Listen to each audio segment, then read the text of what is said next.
여러 가지 많죠. 그런 문법을 공부하는 게 바로 기초 문법입니다.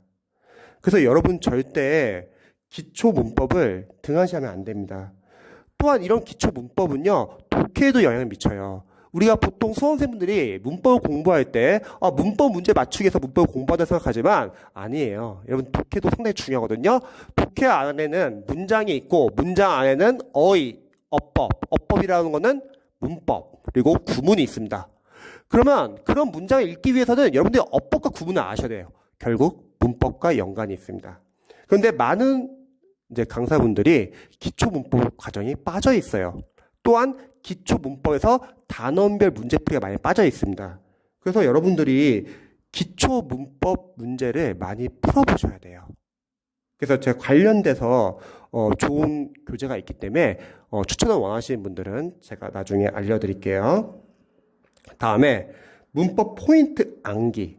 여러분들 문법 이론서 보고 나서 포인트 교재 보시나요? 많이 보시는 분도 계실 거예요. 근데 문법 포인트를 여러분들이 반드시 암기를 하셔야 하는 이유는 문법을 방대하게 배웠으면 거기서 이제 문법이 잘 나오는 포인트들이 있잖아요.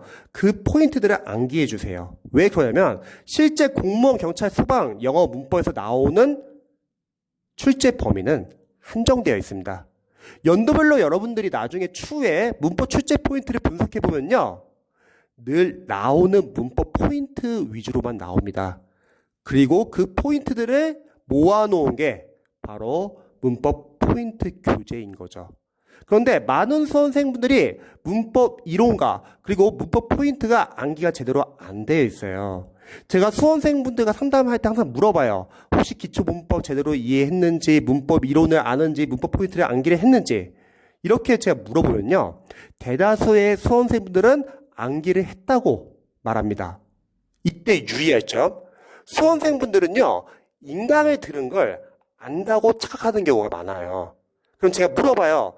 투부정사 부사절용법의 뜻이 뭔지, 분사구문 해서 어떻게 하는지 자세히 물어보면은 대답을 못 하세요. 뭐냐면 문법 인강은 보셨는데요, 아직 이해 암기가 제대로 안 된 경우입니다. 그래서 시험에서는 실제로 문법에 나오는 포인트는 정해져 있어요. 그래서 문법 포인트는 반드시 여러분들이 암기를 하셔야 합니다. 근데 암기를 제대로 안 하시고 다음 과정으로 넘어가실 수험생들이 너무 많습니다. 다음에 단원별 문제. 많은 수험생들이 문법 문제를 풀 때 단원별 문제를 등한시해요. 선생님, 단원별 문제를 풀면요, 해당 파트가 다 답인데 그 답이 다 보이는데 뭐하러 푸나요? 이렇게 물어보시는 분들 많이 계세요. 그런데 여러분, 물론 해당 파트가 답이에요. 근데 단원별 문제는 그게 중요한 게 아니라 문법 포인트가 뭔지, 그리고 여러분들이 직접 출제 포인트 하나하나 다 적어보셔가지고 이 파트에서는 시험에 이게 나오는구나, 이렇게 포인트를 아셔야 하고요. 그리고 적용하는 연습을 하셔야 합니다.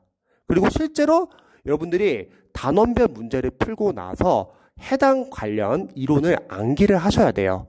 그런데 많은 수험생분들은 이론과 포인트 암기 제대로 안 돼 있고 단원별 문제를 제대로 많이 안 푸세요. 그리고 나서 어려운 랜덤 문제로 들어갑니다. 문법 문제를. 왜냐? 수험생들이 문법 문제에서 계속 틀리니까 이렇게 오해하는 거죠. 나는 랜덤 문제를 많이 안 풀어서 랜덤 문제를 더 풀어야겠구나. 그러면 강사로서는 약간 좀 아쉬운 점은 실제 공무원, 경찰, 소방, 영어는 연도별 기출을 분석해보면요, 문법 문제는요, 문법 포인트, 출제 범위가 정해져 있어요. 항상 나오는 것만 나와요.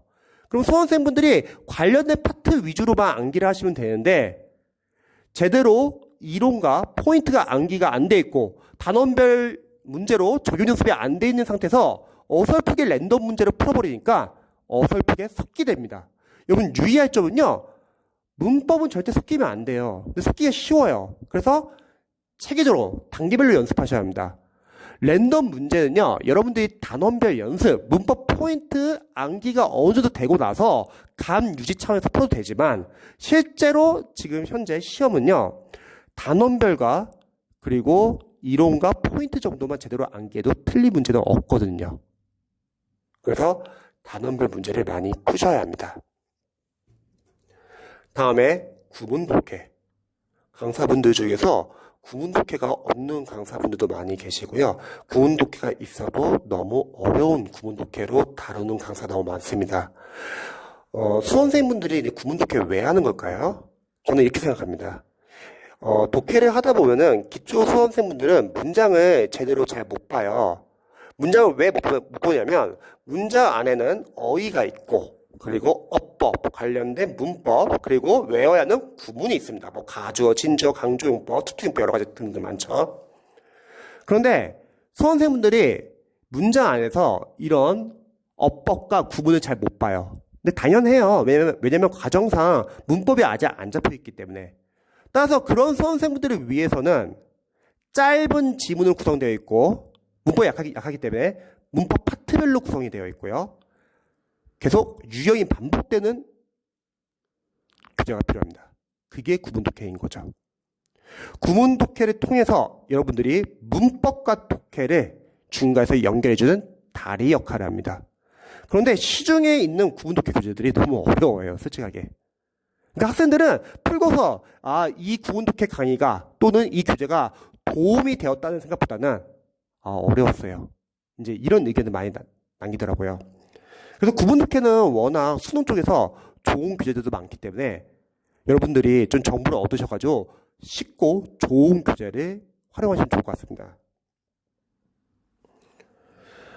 참고로 소방이나 경찰 영어보다는 공무원 영어 쪽이 훨씬 더 체질인 것 같아요. 커리가요.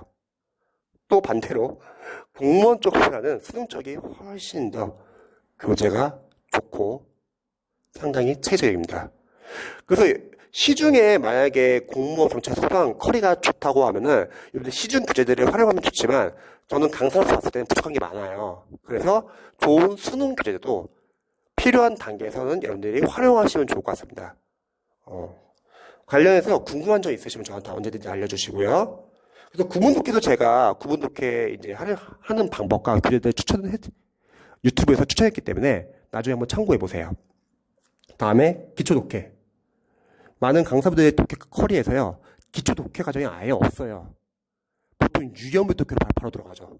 특히 유형별 독해가 너무 기출 지문을 위주로 너무 구성이 되어 있습니다. 그러면 기초 수험생들 못 읽어요. 기출 지문 어려워요. 길고. 일단은 짧은 기초 독해 단지문으로 연습을 하셔야 합니다. 기초 독해가 없으신 분들은 구문 독해를 연습하셔도 좋아요. 마찬가지 구문 독해도 그래서 단지문 구성된 쉬운 교재가 좋습니다. 기초 독해에서는 여러분들이 문장 구조 분석, 주어, 동사, 목적어